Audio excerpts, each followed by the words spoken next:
رحمت رمضان علماء کرام کے ساتھ سیگمنٹ لے کر ایک مرتبہ پھر حاضر خدمت ہو چکے ہیں۔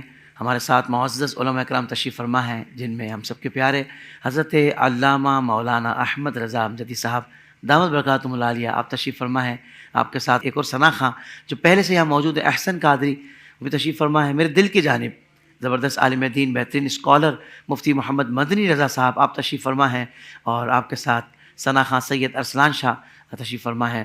آپ سب کو بالخصوص معزز علماء کرام کو میری جانب سے السلام علیکم ورحمۃ اللہ وبرکاتہ۔ وعلیکم السلام ورحمۃ اللہ۔ ناظرین کرام، آج جو عنوان ہے وہ عید الفطر ہے۔ ہوتا یہ ہے کہ ماہ رمضان مکمل ہو جاتا ہے، پھر عید کا دن آتا ہے تو ہم بعض اوقات بے لگام ہو جاتے ہیں۔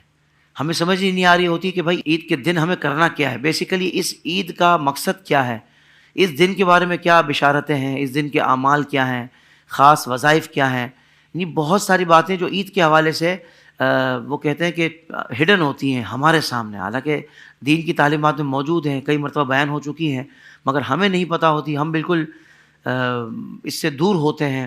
بعض اوقات ہم چشم پوشی بھی کر رہے ہوتے ہیں، پتہ ہوتا ہے پھر بھی بالکل جو ہے نا اس سے بے خبر ہو کر ظاہر کر رہے ہوتے ہیں کہ جیسے ہمیں کچھ بھی نہیں پتہ، اور ہم عام لوگوں کی طرح، یعنی عام لوگوں سے مراد وہ کہ جو دین سے دور ہیں ان لوگوں کی طرح عید گزار رہے ہوتے ہیں۔ مگر بندہ مومن کی شان کچھ اور ہے، اہل ایمان کا انداز ہمیشہ سے الگ رہا ہے عید کا دن گزارنے کا۔ تو آج ہم معزز علماء کرام سے بہت کچھ جانیں گے اس بارے میں۔ دیکھیں، رمضان المبارک کا مقدس مہینہ اپنی روشنیوں، برکتوں، رحمتوں کے ساتھ اب رخصت ہونے کو ہے۔ یہ وہ مہینہ تھا جس نے ہمیں اپنی زندگیوں کو قرآن و سنت کے سانچے میں ڈھالنے کا موقع دیا، نفس کو قابو میں رکھنے کی تربیت دی۔ لیکن جیسے ہی یہ ماہ مبارک اپنے اختتام کو پہنچتا ہے، ایک عظیم دن ہمارے سامنے آتا ہے، عید الفطر کا دن۔ یہ دن خوشی و مسرت کا موقع اور شکر گزاری، روحانی اصلاح اور ایک عظیم پیغام کا حامل ہے۔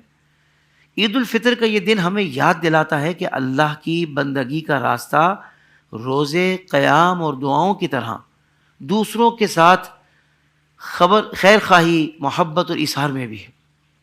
یہ عید کا دن ہمیں پیغام دیتا ہے۔ اسی لیے شریعت نے عید سے پہلے صدقہ فطر کو فرض کیا، تاکہ معاشرے کے ہر فرد کو اس خوشی میں شامل ہونے کا موقع ملے۔ سبحان اللہ۔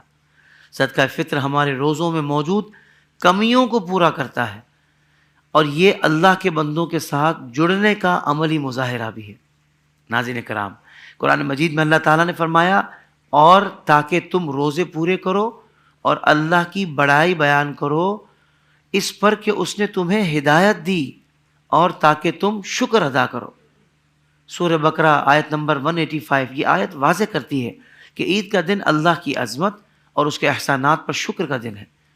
لیکن اس شکر گزاری کا مطلب محض زبان سے الفاظ ادا کرنا نہیں، بلکہ اپنے عمل اور رویے سے اللہ کی رضا کو پانے کی کوشش کرنا ہے۔ اب یہ بڑا اہم جملہ، عمل اور رویہ، اس پر آج میں اہم گفتگو ہونی ہے۔ عید الفطر کی روحانی اہمیت کو سمجھنا ہر مسلمان کے لیے ضروری ہے۔ اس دن کے آداب، احکام اور فضائل پر غور کیے بغیر ہم اس کی اصل روح کو کیسے سمجھ سکتے ہیں؟ بالکل نہیں سمجھ سکتے۔ نبی کریم صلی اللہ علیہ وسلم نے اس دن کو عبادت اور شکر گزاری کے ساتھ خوشیاں منانے کا دن قرار دیا ہے۔ یعنی خوشی منانی ہے، مگر عبادت اور شکر گزاری کے ساتھ، یعنی خوشیوں سے کوئی نہیں روک رہا آپ کو۔ آپ یہ سمجھیں کہ یار یہ مولانا حضرات جو ہے نا وہ جہاں بیٹھتے ہیں نا بس ہمیں خوشی بھی نہیں منانے دے رہے، یہ ایسا ہے ہی نہیں۔ خوشی منانی ہے، بلکہ یہ تو خوشی منانے کا دن ہے، مگر شکر گزاری کے ساتھ اور عبادت کے ساتھ۔ یہ دن ہمیں دعوت دیتا ہے کہ ہم اپنے رشتہ داروں اور دوستوں کے ساتھ تعلقات کو مضبوط کریں، ناراضگیوں کو ختم کریں، اور اپنی خوشیوں میں معاشرے کے ضرورت مند افراد کو بھی شامل کریں۔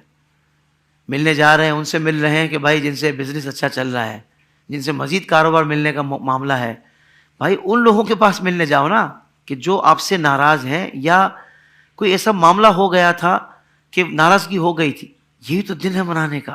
اتنا اچھا موقع ہوتا ہے، بندہ پہنچتا ہے وہ کہتا ہے عید کے دن آ گیا ہے، گلے مل لیے، معاملہ سیٹ ہو گیا، آج ادھر سیٹ کر لو تاکہ وہاں آسانی ہو جائے۔ اللہ اکبر۔ ناظرین کرام، آج کا یہ پروگرام اسی مقصد کے تحت ترتیب دیا گیا ہے کہ ہم عید کے دن کے احکام و فضائل کو بہتر طور پر سمجھیں اور اس کے پیغام کو اپنی زندگیوں کا حصہ بنائیں۔ ہمارے معزز علماء کرام آج اس پر روشنی ڈالیں گے کہ عید کی تیاری ظاہری اور باطنی طور پر کیسے کی جائے، صدقہ فطر کی اہمیت کیا ہے، اور اس دن کو اپنی روحانی ترقی کا ذریعہ کیسے بنایا جا سکتا ہے؟ آغاز میں حضرت علامہ مولانا احمد رضا امجدی صاحب سے گزارش کروں گا، حضور عید الفطر سے متعلق احادیث میں کیا کیا فضائل ذکر کیے گئے ہیں، میں چاہتا ہوں وہ ارشاد فرما دیجیے۔ بسم اللہ الرحمن الرحیم مولاي صلی وسلم دائما ابدا علی حبیبک خیر الخلق کلہم۔ حافظ صاحب، اللہ تبارک و تعالیٰ نے محبوب علیہ الصلاۃ والسلام کے صدقے محبوب علیہ السلام کی امت پر بے شمار انعام و اکرام فرمائے۔ بے شک۔ اور دیکھیں، آپ نے جو ذکر کیا نا، تو حضور جان عالم صلی اللہ علیہ وسلم نے جو ہمیں دین عطا فرمایا نا، وہ دین فطرت ہے۔ مطلب انسان کی تمام ضروریات کو، انسان کے تمام جذبات کو، انسان کے تمام احساسات کو، انسان کی تمام خواہشات کو زندگی کے ہر شعبے میں کیسے تکمیل ہوگی، قرآن نے، حدیث نے، محبوب کی سیرت نے سب ذکر کر دیا۔ بہت اچھے، واہ واہ۔ کیونکہ دیکھیں، بندہ کوئی چیز بناتا ہے نا، تو بنانے والا وہ جانتا ہے کہ یہ چیز کس انداز میں بہتر چلے گی۔ میں نے اس کو ڈیزائن کیا ہے یا میں اس کا موجد ہوں۔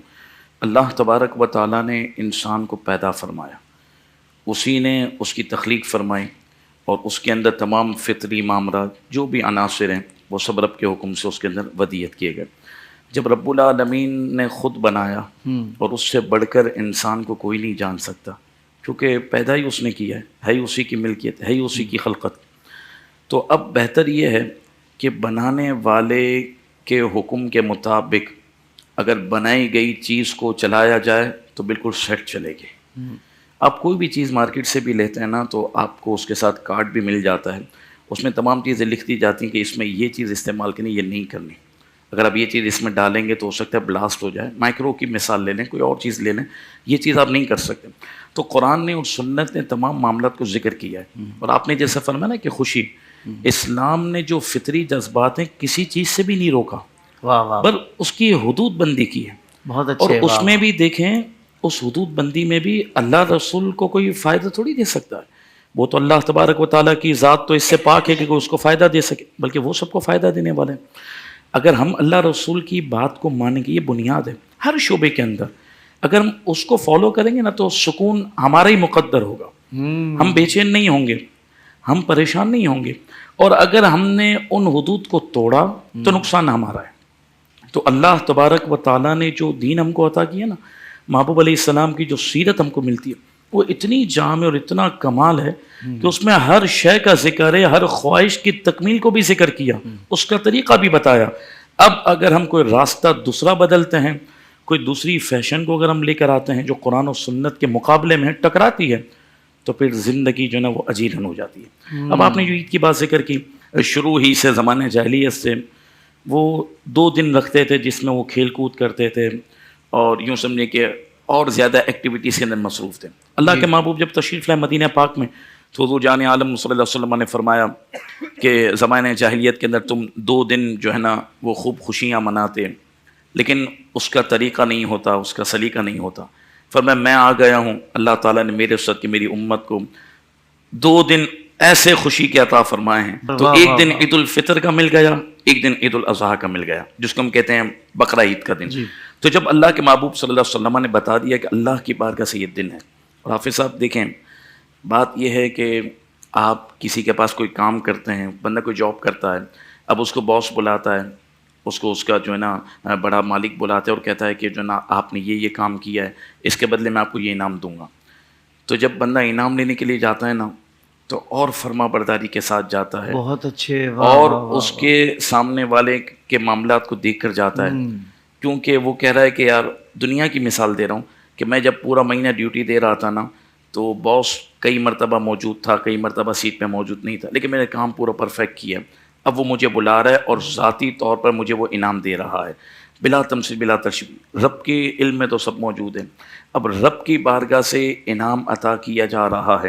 شیطان عید والے دن خاک کو سر پہ ڈالتا ہے اور اس بات پر چلاتا ہے کہ آج کے دن تو اللہ تعالیٰ اپنے محبوب کی امت کو ایسے بخش رہا ہے، اور اس کی ایسی رحمتیں شماچم برس رہی ہیں۔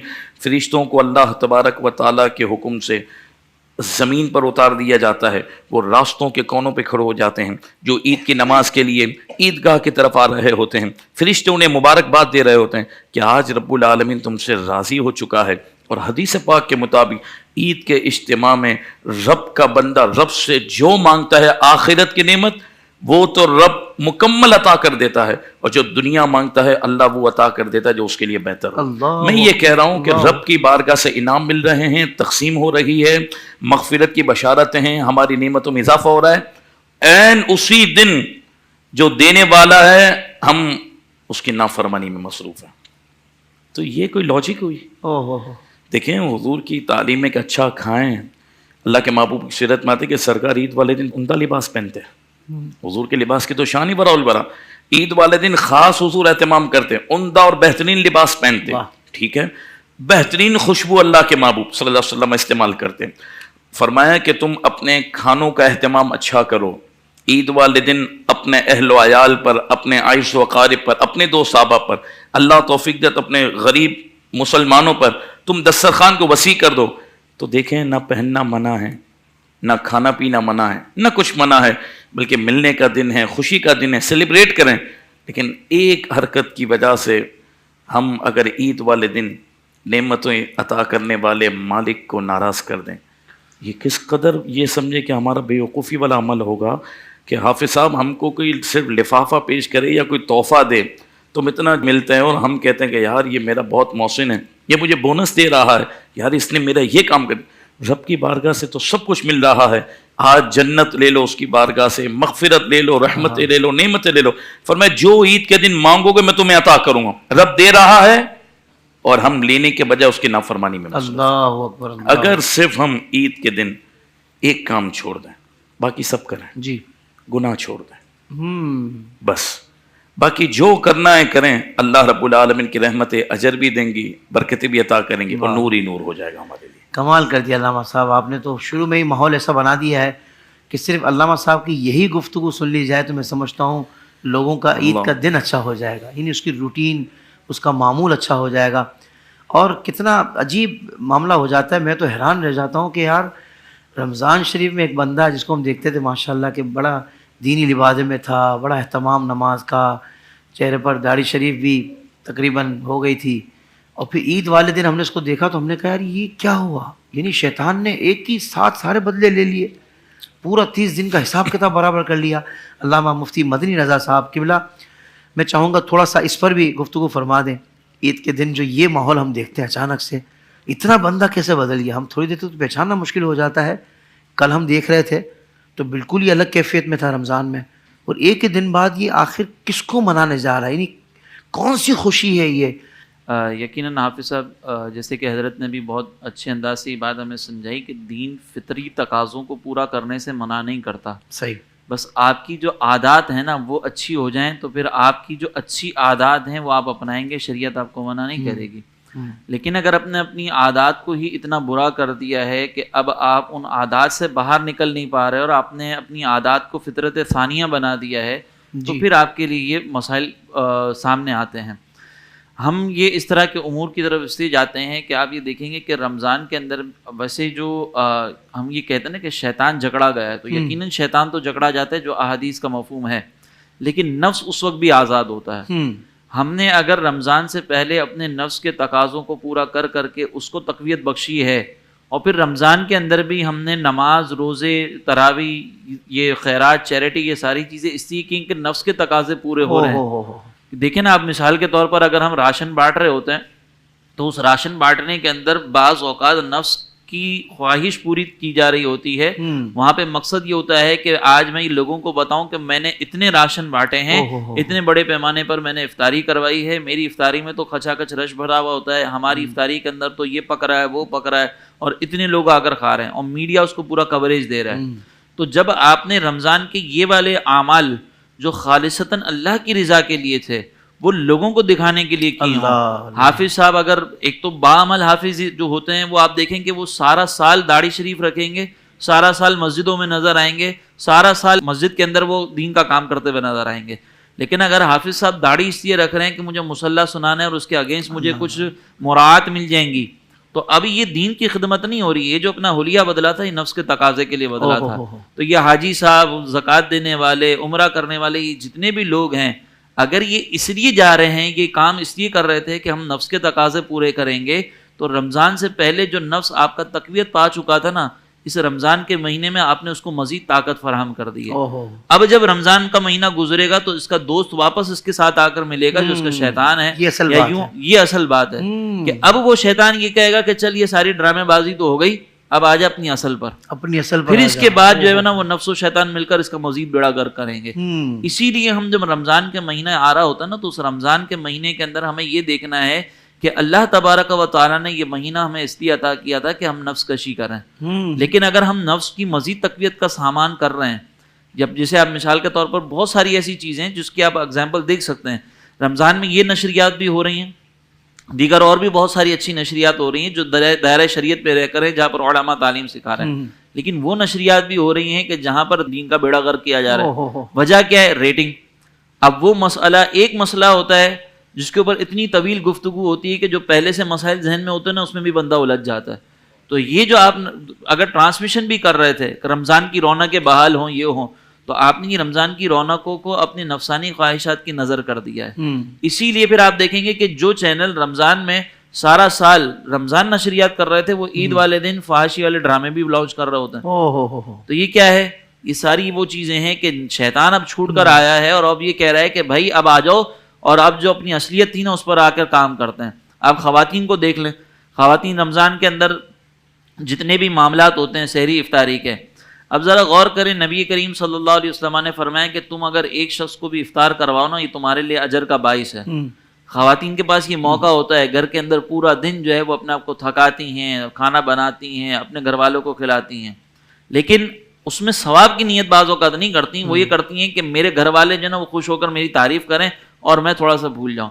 آپ نے جو سارا دن محنت کی ہے، اگر اس میں اللہ کی رضا کو شامل کر لیتی تو آپ کو کوئی تعریف کرتا نہ کرتا آپ کے ذہن پہ بوجھ نہ آتا.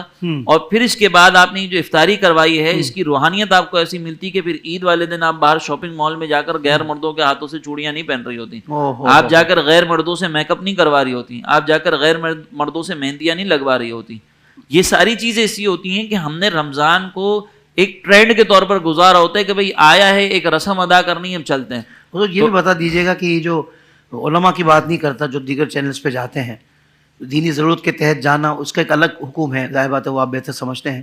لیکن جو ثناخواں وغیرہ اور ایسی خواتین کے ساتھ جو سارا سال ڈرامے کرتی ہیں اور پھر بعد میں ہوسٹ بن کر وہ بیٹھی ہوتی ہیں، تو ایسے لوگوں کے ساتھ ثناخواں جو جا کر بیٹھتے ہیں. دیکھیں مسئلہ یہ ہے کہ خاتون کے ساتھ کسی ٹرانسمیشن کے اندر بیٹھنا، علماء اگر بیٹھ رہے ہیں تو وہ علماء اپنی دلیل کے جواب دہ خود ہوں گے. ہم نہ اس پہ کلام کر رہے ہیں، نہ اس کے بارے میں ہم کوئی یہ بات کر رہے ہیں. ہاں، میں اپنے بارے میں اگر بات کروں نا تو میں اپنے لیے شرعی ضرورت نہیں سمجھتا، اس لیے میں اپنے بارے میں یہ کہہ سکتا ہوں کہ میرا اس ٹرانسمیشن میں جانا صحیح نہیں ہے. لیکن جو جا رہے ہیں وہ اپنی دلیل خود رکھتے ہوں گے، ان کے پاس دلائل ہوں گے، تو ان علماء کے اوپر ہم کلام نہیں کر رہے. اسی لیے کوئی یہ نہ سمجھے کہ ہم کسی عالم دین پر ٹارگٹ کر رہے ہیں، خاص طور پر ہمارے سنی علماء، تو ہم ان کے بارے میں کوئی کلام نہیں کر رہے. اچھا، اب یہ والی جو ضرورت ہے، اگر علماء کے پاس بھی جو جا رہے ہیں ان کے پاس بھی اگر دلیل ہے تو وہ دلیل ضرورت ہوگی. ضرورت یہ ہوتی ہے کہ دین کا کوئی فائدہ ہو، جہاں پر ان کی شرکت کے بغیر اگر وہ نہیں جائیں گے تو دین کا نقصان ہو جائے، یہ ضرورت ہو سکتی ہے، نقصان کا، ٹھیک ہے نا، جہاں دین کا نقصان ہو جائے. لیکن یہ نقصان ثنا خوانوں میں نظر نہیں آتا ہمیں. یعنی اگر مثال کے طور پر ایک نعت خواں اگر عورت کے سامنے بیٹھ کر نعت نہیں پڑھے گا تو دین کا کون سا نقصان ہو جائے گا؟ ہاں، اس نعت خواں کا ذاتی نقصان ہو سکتا ہے، لیکن دین کا اس میں کوئی نقصان نہیں ہے. تو علماء اپنی دلیل خود رکھتے ہیں، اس کے جواب وہ خود دیں گے، اس کے دلائل آپ ان سے لے سکتے ہیں. ہمارے حق میں وہ دلیل ثابت نہیں ہوتی، ہمارے لیے بیٹھنا صحیح نہیں، اس لیے ہم بیٹھتے بھی نہیں ہیں. اور جو ثنا خواں بیٹھ رہے ہیں ان کی تو کہیں سے ضرورت ثابت ہی نہیں ہوتی. اور یہ جو خاتون کے سامنے بیٹھ رہے ہیں تو ظاہر ہے کہ وہاں پر جتنی وہ بری اعمال اختیار کیے جا رہے ہیں، جتنی بد نگاہیاں ہو رہی ہیں، وہاں پہ تالیاں بج رہی ہیں، پھر وہ خواتین ہنس رہی ہیں، خواتین بول رہی ہیں، بے پردگی کے ساتھ گھوم رہی ہیں، تو ظاہر ہے کہ یہ نعت خواں نگاہیں نیچی کی تو بیٹھے ہوئے بھی نہیں ہوں گے. اور بعض اوقات تو ہنسی مذاق چل رہا ہوتا ہے. ہم نے معذرت کے ساتھ یہاں تک دیکھا کہ ایک جو خاتون ہوسٹ تھی نا، وہ اور ایک نعت خواں ہمارے تھے، ان کا جو نا وہ کیک کٹ رہا تھا باقاعدہ ان کی سالگرہ کا، اور اس میں خاتون ہوسٹ بھی کھڑی ہوئی ہیں. وہاں پر تو ایک دوسرے کوئی جو عالم کہلانے والے تھے وہ بیٹھے ہوئے تھے اور اس کی ویڈیو چل رہی تھی. تو یہ جو ساری خرافات ہو رہی ہیں اس کے اندر اگر ایک نعت خواں اس طرح سے شرکت کر رہا ہے تو وہ ظاہر سی بات ہے اللہ کا ولی تو نہیں کہلائے گا. یہ ساری جو خرافات ہیں جس طریقے سے ایک عام آدمی کے لیے کرنا گناہ ہے تو امامہ داڑھی رکھ کر یہ کرنا بھی گناہ ہے. اور یہ بدنگاہی امامہ داڑھی پہننے سے حلال نہیں ہو جاتی, یہ حرام ہی رہتی ہے. اسی اور یہ کیا بھی اعلانیہ طور پر جا رہا ہے. تو اب یہ جب اعلانیہ طور پر کیا جا رہا ہے اور ہے گناہ, تو گناہ کی وجہ سے فسق اور اعلانیہ طور پر ہونے کی وجہ سے مولن, تو یہ فاسق مولن بھی ہوں گے. اور اگر اس میں کسی نعت خواں کو کوئی ضرورت سمجھ میں آتی ہے تو وہ جا کر اپنے طور پر فیصلہ کرنے کی بجائے پہلے کسی عالم دین سے, صحیح عالم دین سے جو خوف خدا رکھنے والے ہوں, مشورہ بھی کر لیا جائے کہ بھئی یہ ہمارا یہاں پر بیٹھنا کوئی ضرورت کے تحت آتا بھی ہے یا نہیں آتا. ابھی ظاہری اعتبار سے میرے خیال میں شاید ہی کوئی عالم دین اس بارے میں فتویٰ دیں جو خوف خدا رکھتے ہوں گے, وہ یہ فتویٰ دیں کہ بھئی نعت خواں کا اس طرح ایک بے پردہ عورت کے سامنے بیٹھنا, وہ بھی وہ عورت کہ جو رمضان میں آ کر دوپٹہ پہن کر نعتیں پڑھ رہی ہوتی ہے اور باہر نکلنے کے بعد رمضان کے بعد گانے گا رہی ہوتی ہے, اس کے ساتھ بیٹھنا, یہ ہمارے لحاظ سے تو کہیں سے شرعی ضرورت میں نہیں آتا. اور اس میں اگر کسی کو برا بھی لگاؤ نا تو میں معذرت بھی نہیں کہوں گا کیونکہ شریعت کا حکم بیان کیا ہے, لہٰذا اس میں برا لگانے والی بات نہیں ہے. جب آپ کو وہاں بیٹھنے میں برا نہیں لگ رہا تو ہمیں شرعی حکم بیان کرنے میں کیوں برا لگے. یہ کسی فاسق کی تعظیم کے بارے میں نا حدیث آتا ہے, فاسق وہ ہے کہ جس کا عقیدہ خراب نہیں ہے, وہ گناہ گار ہے. عقیدہ خراب نہیں ہے, اس کے بارے میں سرکار علیہ السلام نے فرمایا کہ جس نے کسی فاسق کی تعظیم کی اس نے دین کے بنیادوں کو ڈھا دیا. اب آپ ذرا غور کریں کہ جب ایک گناہ گار فاسق کی تعظیم کا یہ حکم ہے تو ایک امامے والا داڑھی والا بد مذہب کا ہاتھ چوم رہا ہوگا تو اس کو کیا حکم ہوگا. تو اگر کہیں پہ آپ کو اس طرح بیٹھنا بھی پڑ جائے تو تعظیم کرنے کی کیا ضرورت ہے, آپ اپنا کام کریں, لیکن وہ بھی اسی وقت کہ جب سامنے عورتیں نہ بیٹھی ہوئی ہوں. تو یہ تھوڑا سا ہمیں لحاظ کرنا چاہیے اس پر. قبلہ مفتی صاحب میں دوبارہ آپ کی طرف آؤں گا اور پھر صدقہ فطر کے حوالے سے میں آپ سے سوال کروں گا. قبلہ علامہ صاحب حضور یہ ارشاد فرمائیے گا کہ نماز عید کی شرعی حیثیت کیا ہے اور اس کی ادائیگی کا طریقہ بھی اگر بتا دیں تو ناظرین کے لیے آسانی ہو جائے گی. حافظ صاحب ماشاء اللہ مفتی صاحب نے ہماری گفتگو کی اور آپ نے بیچ میں جو ضروری سوالات ہیں, کیونکہ دیکھیں آپ بھی یہ کام کر رہے ہیں نا ٹرانسمیشن کا, تو آپ پر بھی یہ بات لازم ہے کہ اگر اس فورم پر کوئی اور اس کا ناجائز فائدہ اٹھا رہا ہے تو اس کا آپ رد کریں, اللہ آپ کو اس کا اجر دے گا. بالکل صحیح, آپ کو اللہ رسول کے لیے کرنا ہے نا, اللہ نے عزت ہی عطا کی ہے. بس بات کرتے ہیں نا علامہ صاحب تو ہوتا یہ ہے کہ وہ ذاتیات پر لوگ آ جاتے ہیں. کوئی بات نہیں حافظ صاحب, پھر اس کے بعد نہ جانے آپ کو اللہ اور عزت نہیں عطا کرے گا کیونکہ آپ کی نیت اللہ کی ہے نا. استاد سب کہتے تھے جب نیت خالص ہونا تو پھر بندہ اس کی فکر نہ کرے. کیا بات, پھر وقت جواب دیتا ہے. کیونکہ مفتی صاحب نے بات کی تو ان کا ذاتی کیا فائدہ کسی سے, آپ نے اس پر سوال. میں اس لیے کہہ رہا ہوں کہ دیکھیں حافظ صاحب ہم دیندار ہیں نا تو ہماری ذمہ داری اور بڑھ جاتی ہے.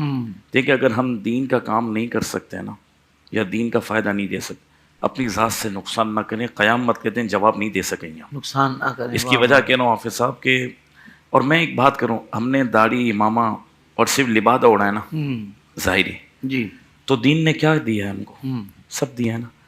اگر یہ دین اندر آ جائے گا تو دین کیا دے گا. صرف ہم نے نقل کی ہے اس وقت ظاہری طور پر, اچھے لوگ بھی ہیں لیکن ہم نے نقل کر, امامہ پہن لیا, ٹوپی پہن لی, حضور کی ادا کو سنت کے مطابق, اور امامہ اور جبہ کبہ بھی ہم نے صرف ظاہری طور پر دین کو اوڑا ہے.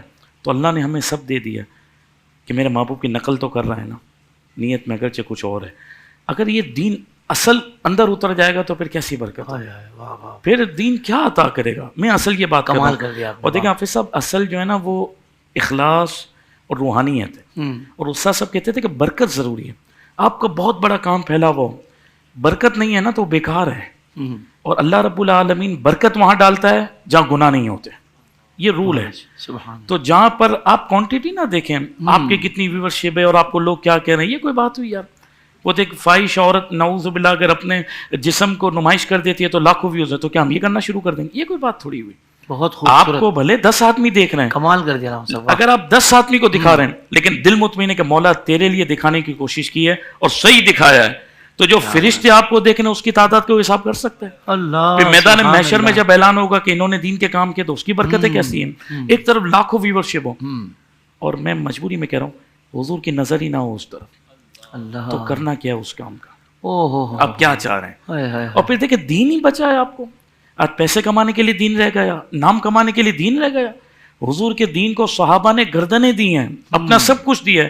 آج ہم نے دین سے سب کچھ لے لیا اور دین کو دینے کی بات آئی تو ہم نے مذاق اور مستی اپنی ذات سے کروایا. یہ غلط ہے نا, کیونکہ دینی لبادہ اور دینی شخصیت جو مشہور ہے، نعت خواہ ہیں، عالم دین ہے، کوئی بھی ہے، اگر وہ مشہور ہے کہ دیندار ہے، یقین مانیں اس کو تو بہت اس دور میں سوچ کے بات بھی کرنی ہے، قدم بھی بہت سنبھل کے اٹھانے. کیوں کہ نادان لوگ ہماری کمی کی وجہ سے سیدھا حضور کے دین کی طرف ہاتھ اٹھائیں گے.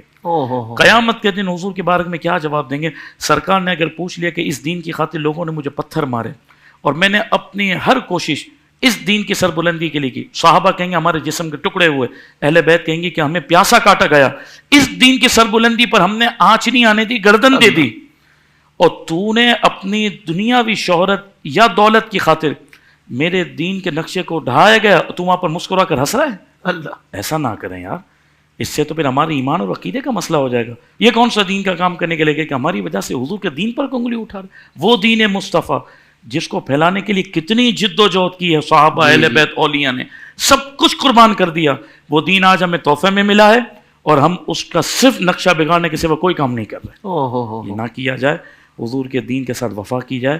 آپ کوشش کریں کہ میرے عمل سے اگر حضور کے دین کو فائدہ ہے اللہ کے لیے کر لیں، اللہ مدد کرے گا.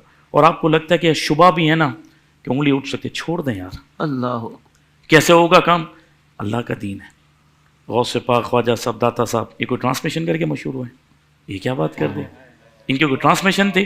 انہوں نے دلوں پر حکومت کی ہے. ہم یہ ظاہری ٹرانسمیشن کی وجہ سے تھوڑی دیر کے لیے مشہور ہو گئے، لیکن رب دل پر حکومت اس کو دیتا ہے جو رب کے لیے کام کرتا ہے. فرمایا فَاذْكُرُونِي أَذْكُرْكُمْ، اللہ کریم نے ایک اصول دیا. رب نے فرمایا تم میرے ہو جاؤ، تمہارا چرچا میں کروں گا. سبحان. تو آج اپنی فکر نہ کریں میرا نام کیا ہوگا، میرے چینل کا کیا ہوگا، جب تک میں لڑواؤں گا نہیں. اور پھر دل یہ دکھتا ہے کہ عقیدے کا مذاق بناتے ہیں. مسلمہ عقیدے کو آپ نے مذاق میں لے لیا، آپ نے مختلف مکاتب فکر کے مولویوں کو بٹھا دیا، اب لوگوں کو کنفیوز کر رہے ہیں آپ. بالکل ایک حضور جان عالم صلی اللہ علیہ وسلم کی ذات پاک کے متعلق جو مسلمہ عقیدہ کہ سرکار نور ہیں، حضور حاضر ناظر ہیں، سرکار کی یہ شان ہے، اولیاء کو اللہ نے شانیں دی. آپ نے ایک اہل محبت سے سوال پوچھا، ایک بدعقیدہ سے پوچھا، لوگوں کو کنفیوز کر دیا. وہ بتوں والی آیت سارے انبیاء کرام پر لا. تو یہ ایک بندہ بھی اگر آپ کی وجہ سے گمراہ ہو گیا، آپ قیامت کے دن جواب کیا دیں گے؟ ارے لاکھوں روپے پہ تھوکے بھی نہیں، یہ حضور کا دین سب عطا کرے گا. صحابہ نے حضور کے دین کو جو دی تھی، پھر اسلام نے دین نے انہیں سونے کے کنگن بھی عطا کیے ہیں. آپ دین کو دو تو صحیح، لیکن مخلص ہو کر. آپ بتائیں نا اس وقت تمام بر اعظم پر مصطفیٰ جان رحمت پڑھا جا رہا ہے، جہاں اردو بھی نہیں بولی جاتی. عام طور پر مشہور کون ہوتا ہے؟ مدرس نہیں ہوتا، مقرر ہوتا ہے، خطیب ہوتا ہے. اچھے خطیب بھی ہیں، حضور کا وصف بھی ہے، لیکن مدرس تو ستون دین کی، وہ تو پلر ہیں. میری بات سنیے، اعلیٰ حضرت امام اہل سنت پورے سال میں 2 تقریریں کرتے تھے خطابت، خاص طور پر اہتمام سے. ایک عید میلاد النبی، ایک اپنے مرشد کے عرس پر. تو یہ مشہور کیسے ہوئے؟ آپ تو حجرے میں بیٹھے تھے، اعلیٰ حضرت کام کیا اخلاص کے ساتھ، حضور سے وفا کی. ایک حجرے سے حضور کے دین نے انہیں 4 رنگ عالم میں پہنچا دیا.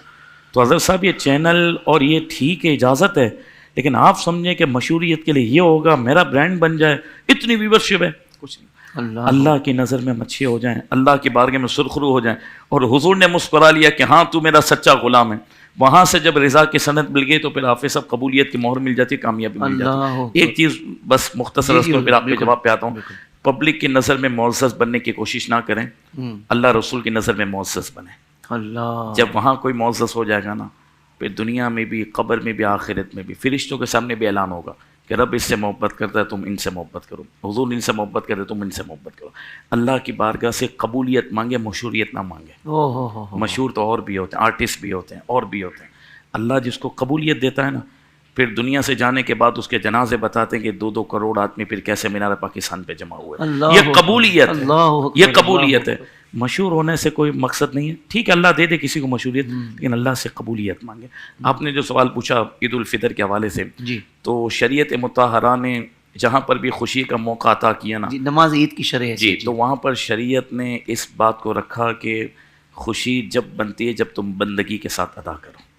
ہر خوشی کے ساتھ بندگی کو رکھا گیا، ٹھیک ہے، ذکر کو رکھا گیا، کیونکہ رب جانتا ہے نا کہ میرا بندہ جب میری بندگی کرے گا، جیسے سجدہ کرے گا اس کے درجات بلند ہو جائیں گے، جیسے وہ پیشانی میری بارگاہ میں جھکائے گا اور میں اس کی نعمتوں میں اضافہ کروں گا. تو یہ عید کی نماز فقہ احناف کے نزدیک یہ واجب ہے، ہر ایک مسلمان نے عید کی نماز ادا کرنی ہے. اور پھر کوشش کریں کہ اس کے اندر جو ہے نا غفلت نہ برتیں. لیکن ایک مسئلہ اور ہے، شکر ہے اب تو عید کی ٹائمنگ جلدی ہو گئی ہے، ورنہ فجر کی نماز میں خالی ہے اور عید کی نماز میں پوری پبلک موجود ہے. فجر ہم نے چھوڑ دیا, رات کو 4 بجے مارکیٹ سے ہیں, تھک گئے, سو رہے ہیں. یار عید کے لیے اٹھا دینا. اللہ اللہ او بھائی کیا ہو گیا, مسلمانوں ہم تھک گئے بول بول کے, کس طرف چلے. یہ کس نے تمہیں فلسفہ سکھایا؟ فجر فرض تھی وہ چھوڑ دی, سکون سے پلاننگ کر کے پوری فیملی چھوڑ رہی ہے, سو جاتے ہیں 4 بجے, تھک گئے, کچھ باہر سے منگوا لیا, او کیا فوڈ پانڈا کھا لیا, اب سو جاؤ. فلاں جگہ 10 بجے عید ہو رہی ہے, 9 بجے اٹھانا, فریش ہو کے چلا جاؤں. یا اللہ, تو یہ فجر کا کیا ہوا؟ آپ نے پہلے ہی دن رب کو ناراض کر دیا جس سے خوشی ملنے. تو فرض ہے بھائی. اس لیے علماء نے اب کیا کیا, پبلک کو دیکھتے ہوئے, اب جیسے یہ وقت شروع ہوتا ہے نا اشراق چارج کا, اسی میں اول وقت عید کی نماز رکھ دی, فجر رکھی اختتام پر. الحمدللہ کہ بھائی 6:05 پہ فجر پڑھ لو, 6:22 تک ٹائم ہے, فجر پڑھ کے وہیں بیٹھو, ذکر اورات کرو, 15-20 منٹ عید کے موضوع پر گفتگو سن لو. 6:45 پہ وقت شروع ہوا مستحب, فوراً عید کی نماز پڑھو, گھر پہ چلے جاؤ, قبرستان چلے جاؤ, آرام کرو. تو عید کی نماز کی شرعی حیثیت ہے کہ واجب ہے, بلا وجہ اگر کوئی چھوڑتا ہے تو گناہ گار ہے, اور یہ ناشکری کرنے والا ہے کہ اللہ رب العالمین عید کے اجتماع میں نعمتیں دینا چاہتا ہے. اور اعلان ہے, سنیے گا حافظ صاحب, آخرت جو مانگو گے دوں گا.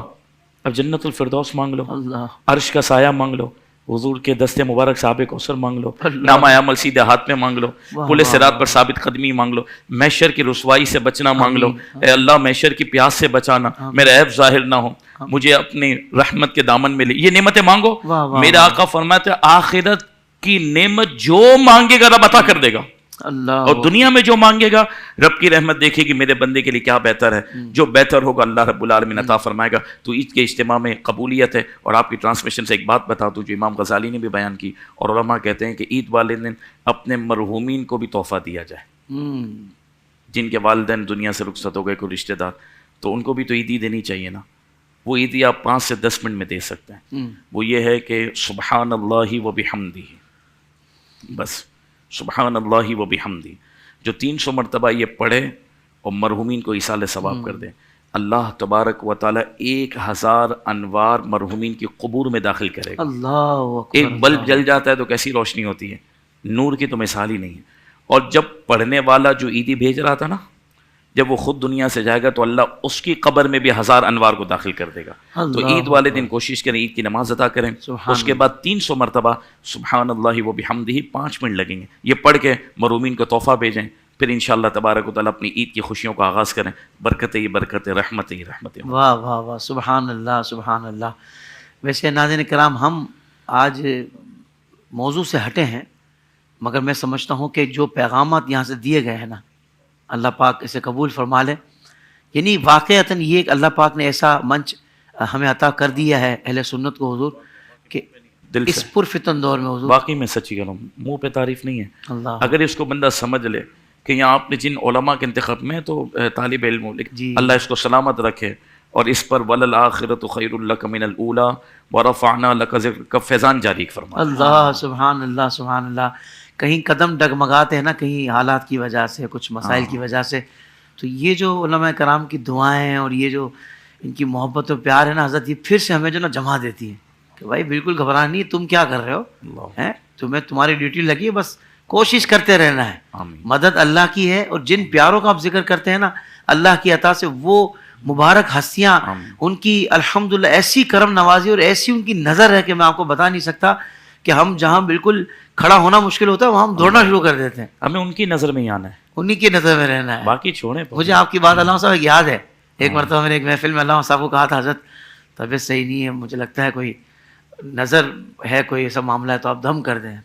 اچھا, میں فارغ ہوا تھا منقبت مولا کائنات مولا علی پڑھ کے, انہوں نے کہا آپ کیا بات کر رہے ہیں, آپ جو ذکر کر رہے تھے یہ سب سے بڑا دم ہے. بولا آپ کے اوپر نظر لگ کیسی سکتی ہے کہ آپ جو مولا کائنات کا ذکر کر رہے تھے, تو یعنی اتنا یقین سے اللہ صاحب نے کہا کہ وہ بات اس دن سے میرے ذہن میں بیٹھی ہوئی ہے کہ ہماری یقین میں شاید کہیں کمی ہو سکتی ہے, ورنہ اگر یقین کے ساتھ ان مبارک ہستیوں کا ذکر دل سے کیا جائے نا اور اللہ کے لیے کیا جائے. ایک جملہ, جی حضور, جن مالکوں کا ہم کام کرتے ہیں نا وہ بے آسرا نہیں چھوڑتے, وہ بے آسرا نہیں چھوڑتے. قبلہ بابا جی علیہ رحمان بس یہ بات کرتے, وہ بے آسرا نہیں چھوڑتے. اور پھر وہ دیکھ رہے ہر جگہ, آپ غوث پاک کو پکاریں اس پرفتن دور میں جہاں چاروں طرف طوفان بدتمیز, آپ اعلیٰ حضرت کا نام لیں, وہ چھوڑ دیں گے آپ کہ یہ میرا دیوانہ اس وقت اس جہاد کے اندر مصروف ہے جہاں لوگ میرے خلاف بات کر رہے ہیں, یہ میرے در کا غلام اگر میری بات کروں ان کی نظر نہیں ہوگی آپ کی. جب دوسرے لوگوں کو دوسرے لوگ سپورٹ کرتے ہیں شیطانی طاقت, تو روحانی طاقت آپ کے ساتھ نہیں کھڑی ہوگی. بس قبول مقبولیت کی مہر مل جاتی ہے تو بندے کو 4 دنگ عالم میں اللہ تعالیٰ مشہوریت بھی عطا کر دیتا ہے. کیسے آقاؤں کا بندہ ہوں رضا، بول والے میری سرکاروں کے. ختم ہو گیا. سبحان اللہ. ماشاء اللہ. حضرت عید الفطر میں صدقہ فطر جو ادا کیا جاتا ہے اس کی فضیلت بھی ارشاد فرما دیں، اور اس کی ادائیگی کا کیا حکم ہے، کیا انداز ہے، ارشاد فرما دیں. بسم اللہ الرحمن الرحیم. یہ صدقہ فطر جو ہے اس کی شرعی حیثیت اگر ہم دیکھیں تو جو صاحب نصاب ہے اس کے لیے اس کی ادائیگی واجب ہے. صحیح. اور اس کے 2 فائدے ہیں، ایک اخروی اعتبار سے جو ادا کر رہا ہے اس کے لیے فائدہ ہے، اور جس کو دیا جا رہا ہے نا اس کے لیے بھی فائدہ ہے. ظاہر ہے کہ جب ہم عید کی خوشیاں منا رہے ہیں تو اللہ تبارک و تعالیٰ نے اپنی حکمت بالغہ سے مالی اعتبار سے سب کے درمیان تفاوت رکھا ہے. کوئی غریب ہے، کوئی امیر ہے، لیکن اللہ تبارک و تعالیٰ نے جس کو غریب رکھا ہے نا اس کے بھی ان مواقع پر خاص طور پر اس کو مال پہنچانے کا ایک سلسلہ اللہ تبارک و تعالیٰ نے رکھا ہے کہ امیروں کو اس بات کا حکم دیا ہے کہ ان کو صدقہ فطر بھی دو، ان کو زکوٰۃ بھی دو، تاکہ ان کا سلسلہ چلتا رہے. تو یہ صدقہ فطر جو ہے وہ غریبوں کے لیے خوشی کا دن اس اعتبار سے ہے کہ عمرا کی جیب سے پیسہ نکلتا ہے اور ان غربا کے پاس جاتا ہے، اور یہ جو ہے وہ اللہ کی بارگاہ میں اپنی خوشیوں کا اظہار کرنے کے لیے تھوڑا بہت اپنا اہتمام کر لیتے ہیں. اور یہاں پر میں بطور ترغیب یہ کہوں گا کہ جو صاحب استطاعت ہو نا، صرف یہ نہ دیکھیں کہ میرے اوپر واجب ہے اور اگر میں نے بالکل ہلکا والا جو سب سے کم درجے کا صدقہ فطر ہے وہ بھی ادا کر دیا تو واجب تو ادا ہو جائے گا نا. جی. آپ کو اللہ نے استطاعت دی ہے نا، تو آپ اگر 1500 کا پیزا کھاتے وقت یہ نہیں سوچتے کہ میں 1500 کا پیزا کھاؤں گا تب بھی پیٹ بھرے گا، 500 کا برگر کھاؤں گا تب بھی پیٹ بھرے گا، لیکن کھاتے 1500 کا پیزا ہے کیونکہ اس سے لذت حاصل ہو رہی ہے. تو آپ 250 روپے اگر صدقہ فطر دیں گے تو بھی ادا ہو جائے گا، اور اگر 12,000 صدقہ فطر دیں گے تو پھر اس کے اندر بڑا کمال ہوگا.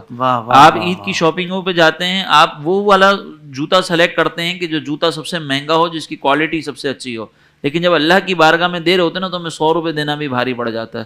تو یہ نہ کریں. اس کی ایک بہت بڑی وجہ ہے کہ جب آپ غربا کی طرف زیادہ سے زیادہ مال پہنچائیں گے تو وہ غربا کے لیے اس کے اندر آسانی، راحت اور راحت ہوگی. میری خبر پر نظر پڑی، اس خبر کی ہیڈ لائن یہ تھی کہ 8 سالہ بچے نے عید کے نئے کپڑے نہ ہونے کی وجہ سے اپنی ماں کو قتل کر دیا، اور قتل کرنے کی وجہ یہ تھی کہ ماں سے اس نے مطالبہ کیا. ماں سلائیاں کر رہی تھی، دوسروں کے کپڑے بنا رہی تھی، اور بیٹے نے کہا کہ میرے لیے کوئی عید کا کپڑا لا دیں، تو ماں نے اس کو کہا کہ ابھی میرے پاس پیسہ نہیں ہے. تو وہ جو کینچی سے کپڑے کاٹ رہی تھی نا، وہ کینچی اس نے اپنی ماں کو مار دی. مقصد اس کا قتل کرنے کا نہیں تھا، اپنے غصے کا اظہار تھا، لیکن وہ ماں مر گئی. تو اب آپ یہ غور کریں کہ غریبوں کے گھر میں ایسے حالات ہوتے ہیں. ہم تو یہاں پر خوشیاں منا رہے ہوتے ہیں، لیکن ان غریبوں کے گھر میں جو حالات ہوتے ہیں نا وہ یہی لوگ بتا سکتے ہیں. ہم صرف یہاں پر بیٹھ کر ترغیب دے کر باتیں کر سکتے ہیں، لیکن جس کے پیٹ میں کھانا موجود نہ ہو نا، جس کا پیٹ بھوکا ہو، اس کی تکلیف کو وہی سمجھ سکتا ہے. صرف باتیں کرنے سے ہم اس تکلیف کا احساس نہیں کر سکتے. لہٰذا اگر آپ عید کے دن اپنے بچوں کے بارے میں یہ گمان کرتے ہیں نا کہ میرا بیٹا اچھے سے اچھا لباس پہنے، اور آپ کو لگتا ہے کہ میرا سارا مال ادھر ہی ختم ہو جائے گا، تو 1000-2000 روپے وہاں سے بچا کر پھر بھی آپ کو اچھی کوالٹی کا لباس مل جائے گا، وہاں سے 1000-2000 بچا کر ان غریبوں کے اوپر خرچ کریں. تو جتنا استطاعت اللہ نے آپ کو دی اس کے حساب سے ادا کریں. تو ایک تو یہ اس کا فائدہ ہے. دوسرا اخروی اعتبار سے فائدہ یہ ہے کہ روایتوں میں آتا ہے کہ جب انسان روزے رکھتا ہے نا تو وہ روزہ جو ہے وہ زمین و آسمان کے درمیان معلق رہ جاتا ہے. یہ اللہ کی بارگاہ میں مقبول اس وقت ہوتا ہے کہ جب صاحب نصاب اپنے مال سے صدقہ فطر ادا کر دیتا ہے. تو اب اگر ہم نے اپنی اللہ کی بارگاہ میں روزوں نمازوں کو قبول کروانا ہے، رمضان کی عبادت کو قبول کروانا ہے اور استطاعت ہے، تو پھر ہمیں یہ صدقہ فطر دینا ہوگا. اب یہ کس پر واجب ہوتا ہے؟ تو اس کے لیے شریعت مطہرہ نے ایک نصاب مقرر کیا ہوا ہے کہ اس شخص کے اوپر یہ واجب ہوگا، اور اس کا نصاب یہ ہے کہ جس کے پاس اتنا مال ہو جو 52.5 تولہ چاندی کی مالیت تک پہنچتا ہو، اور وہ ضرورت سے زائد ہو. ضرورت سے زائد ہونا کافی ہے. اب یہ نہیں کہ میں نے اس کو کس نیت سے خریدا تھا یا میرے گھر میں جو ہے نا وہ میں اس کو استعمال، ضرورت سے زائد ہے تو بس آپ کے لیے صدقہ فطر اب ادا کرنا واجب ہو گیا. جیسے مثال کے طور پر آپ دیکھیں کہ ایک بندہ ہے، اس کے استعمال میں ایک موبائل ہے، لیکن اس نے 4 موبائل رکھے ہوئے ہیں. اب وہ 4 جو موبائل رکھے ہوئے ہیں ان میں سے ایک استعمال کر رہا ہے، باقی 3 اس کے اضافی ہیں، اور تینوں لاکھ 2 لاکھ روپے کے موبائل ہیں. تو اب یہ جو 3 اضافی موبائل رکھے ہیں تو اس شخص کے اوپر صدقہ فطر لازم ہے. اسی طریقے سے ہم نے گھروں کے اندر کچھ کتابیں رکھی ہوئی ہوتی ہیں اور ہم ان کتابوں کا مطالعہ نہیں کرتے، بس ان کتابوں کو سالہ سال دیکھتے ہیں، ان کی زیارت کرتے ہیں اور اس کے بعد پھر اس کمرے سے باہر چلے جاتے ہیں. تو یہ کتابیں بھی چونکہ آپ اس سے علم حاصل نہیں کر رہے، یہ کتابیں آپ کے گھر میں ایک شو پیس کی طرح رکھی ہوئی ہیں، تو یہ بھی اضافی ہیں. گھر کے اندر جتنے شو پیس رکھے ہوئے ہیں یہ سارے اضافی طور پر آتے ہیں. حتیٰ کہ اعلیٰ حضرت نے فرمایا کہ کسی کا گھر اگر بہت بڑا ہے اور اس گھر کے ایک حصے میں وہ رہتا ہے, باقی حصہ اس کا خالی ہے, تو یہ جو باقی حصہ خالی ہے یہ بھی اس کی ضرورت سے زیادہ ہے, اس کی بھی قیمت اگر اس کے دیکھا جائے اور وہ نصاب تک پہنچتی ہو تو اس کے اوپر صدقہ فطر لازم ہوگا. تو یہ جتنی اضافی چیزیں گھر کے اندر رکھی ہوئی ہیں, جس کی ملکیت کے اندر یہ ہیں, ان چیزوں کے بارے میں وہ کرے, دیکھے کہ یہ کیا نصاب تک پہنچتی ہیں کہ نہیں پہنچتی. نصاب تک 52.5 تولہ چاندی کی جو قیمت ہے وہ تقریباً یہ بنتی ہے. صحیح. تو اگر یہ 1.5 لاکھ ہے یا 2.5 لاکھ ہے, اس طرح کا نصاب ہے, وہ کنفرم کر لیا جائے. 52.5 تولہ چاندی یہ اصل معیار ہے. اب اس کے برابر جو ہے وہ جس کے پاس یہ مالیت پہنچتی ہے اس کے اوپر صدقہ فطر دینا لازم ہوتا ہے. اب اگر مثال کے طور پر مرد ہے اور وہ نصاب تک پہنچتا ہے تو اس مرد پر لازم ہے کہ اپنی نابالغ اولاد کی طرف سے بھی وہ صدقہ فطر ادا کرے. اور اگر نابالغ اولاد کی ملکیت میں اتنا مال موجود ہے کہ جو نصاب تک پہنچتا ہے, جیسے بچوں کو تحائف دیے جاتے ہیں, عیدیاں دی جاتی ہیں, اور وہ اس مقام تک پہنچ جاتے ہیں کہ بھئی وہ نصاب تک پہنچ گئے, تو اب یہ باپ جو ہے وہ ان کے پیسوں میں سے دے گا, اب اپنی طرف سے دینا ضروری نہیں ہے. لیکن اگر اولاد کے پاس اتنا مال نہیں ہے تو پھر باپ اپنی طرف سے ان کا بھی صدقہ فطر ادا کرے گا, نابالغ اولاد کا. لیکن مرد پر اپنے بھائی بہنوں کا, والدین کا, زوجہ کا یا بالغ اولاد کا صدقہ فطر دینا لازم نہیں ہوتا. وہ ان کا نصاب وہ لوگ اپنے طور پر دیکھیں گے, اگر ان کا نصاب پورا ہوتا ہے وہ اپنی مرضی سے دیں گے. ہاں اگر یہ ان کی اجازت سے ادا کرنا چاہے اپنی جانب سے تو ادا کر سکتا ہے, لیکن شریعت کا مطالبہ نہیں ہے. صحیح. تو یہ ایک چیز ہو گئی. دوسرا یہ ہے کہ ہم جو صدقہ فطر ادا کرتے ہیں یہ اسی کو دیا جا سکتا ہے کہ جس کو ہم زکوٰۃ دے سکتے ہیں. صحیح. جس کو زکوٰۃ نہیں دے سکتے اس کو صدقہ فطر بھی نہیں دے سکتے, یعنی شرعی فقیر کو ہم یہ صدقہ فطر دے سکتے ہیں. اس کے واجب ہونے کا ٹائم یہ ہے کہ جیسے ہی طلوع فجر ہوتی ہے یا طلوع صبح صادق ہوتی ہے, جیسے ہی فجر کے وقت کا آغاز ہوتا ہے, آسان مفہوم میں یہ کہ جیسے ہی فجر کے وقت کا آغاز ہوتا ہے صبح صادق سے, اگر کسی کے پاس یہ مال موجود ہو جاتا ہے اس مقدار کے اندر تو اس کے اوپر صدقہ فطر کی ادائیگی لازم ہو جاتی ہے. اور اگر کسی کے پاس یہ مال موجود نہ ہو اس ٹائم پیریڈ کے اندر, اس سے پہلے اور بعد میں تھا, اس ٹائم پیریڈ کے اندر نہیں تھا, وہ نصاب سے نیچے مال رکھتا تھا اپنے پاس, تو پھر اس کے اوپر صدقہ فطر لازم نہیں ہوگا.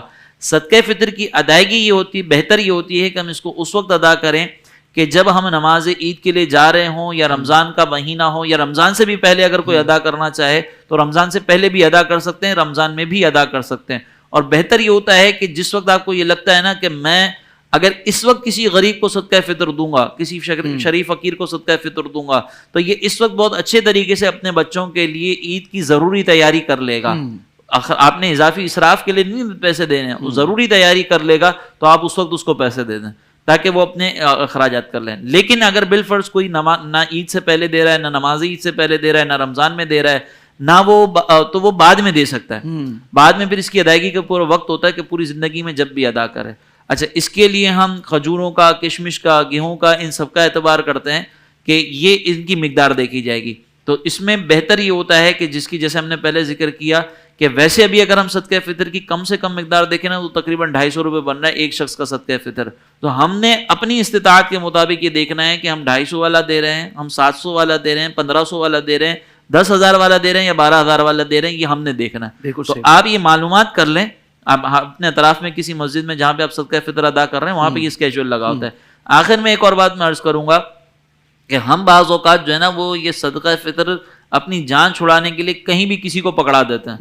تو بھائی آپ کی یہ ذمہ داری ہے کہ صدقہ فطر ہو یا زکوٰۃ ہو وہ پہلے شرعی فقیر کو پہنچے. صحیح. اگر آپ نے شرعی فقیروں تک پہنچا دیا ہے, اب آپ کے پاس بہت زیادہ مال بچ رہا ہے اور آپ کو لگتا ہے کہ یار میں سب کو دے چکا ہوں اپنے اطراف میں, جن جن تک میری رسائی تھی, جن جن تک پہنچانا میرے لیے ممکن تھا ان کو میں دے چکا ہوں, تو پھر آپ دوسری جگہوں پر خرچ کریں. دینی اداروں کے اسٹالز بھی لگے ہوتے ہیں, دینی اداروں کے جو اسٹالز لگے ہوتے ہیں نا ان کو آپ دیں, ہم منع نہیں کر رہے, لیکن پہلے جو شرعی حق ہے نا وہ شرعی فقراء کا ہے. اور میرے خیال میں ہر عالم دین جو ہے نا وہ یہی ترغیب دیتا ہے, آپ کو نظر آئے گا کہ پہلے شرعی فقراء کا حق ہے, آپ فقیروں کو دیں.